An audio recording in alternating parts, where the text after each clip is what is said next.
Jadi kalau kita ingin mendapatkan sifat ridha Allah, yang pertama jaga ibadah. Yang kedua jaga akhlak. Akhlak. Itu pembuktian ibadah itu pada akhlak. Kama arsalna fikum rasulan minkum yatlu alaikum ayatina wa yuzakkikum. Di benarnya ibadah antum itu akan terlihat pada akhlaknya.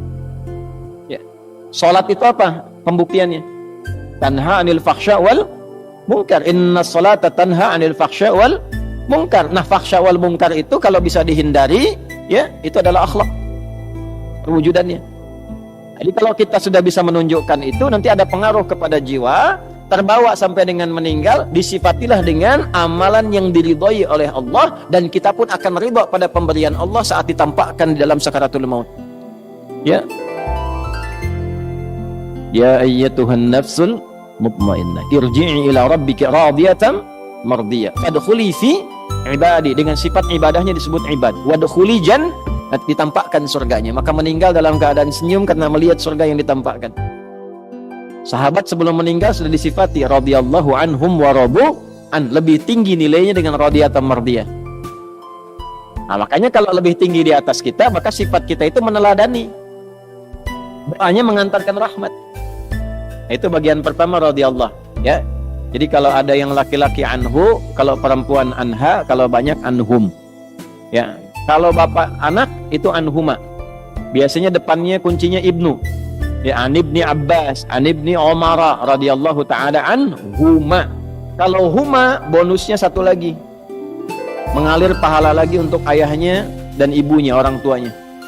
Misal Ibnu Abbas itu kan dididik oleh ayahnya pedagang, sibuknya luar biasa. Tapi dia pengen satu dari keluarganya jadi ahli ilmu yang mewarisi ilmunya Nabi SAW. Maka dari kecil disimpan di majlisnya Nabi, ditipin sama ibunya Ummu Fudail.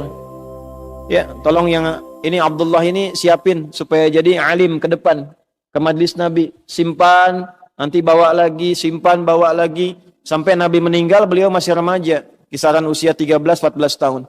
Ya, sudah hafal 2000 hadis. Bapaknya baru 200, anaknya 2000. Didoakan oleh Nabi, Allahumma faqihhu fid din wa alimhu ta'wil. Kemudian disebut turjumanil Quran, jadi pakar Al-Quran, jadi ahli fiqih. Nah, setiap beliau menyampaikan satu hadis dari 2000 itu pahala mengalir pada orang tuanya. Makanya disebut dalam kitab ulama radhiyallahu taala anhuma.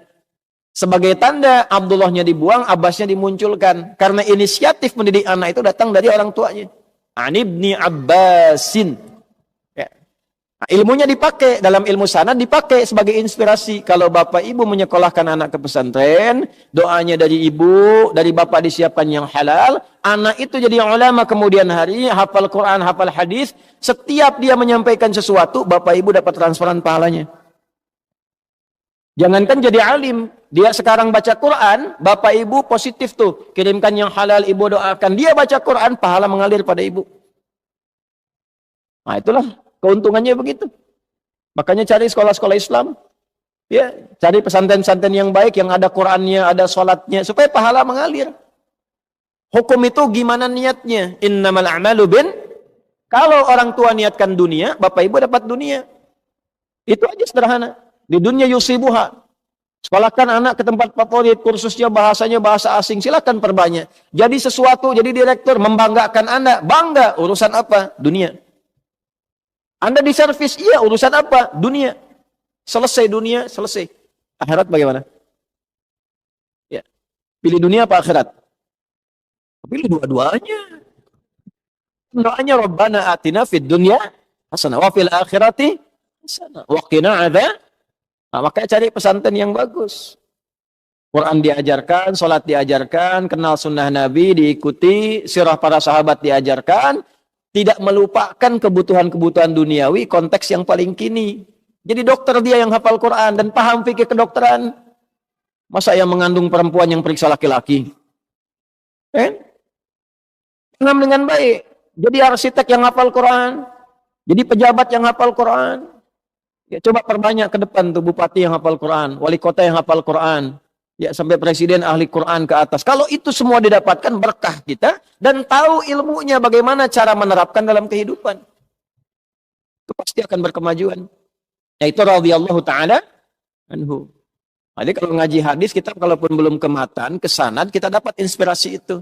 Nanti Anda pelajari, Anda profesinya apa? Ingin ikut sahabat, nggak harus semuanya. Antum pedagang, mau dapat radhiyallahu ta'ala anhu dalam dagangan, keluarkan. Utsman gimana dagangnya? Abdurrahman bin Auf gimana dagangnya? Talhah gimana dagangnya? Ya. Yang bukan profesinya, ya sudah. Ya, cukup antum ikuti keteladanan ibadah kebaikannya, yang seprofesi ikuti titian kehidupannya.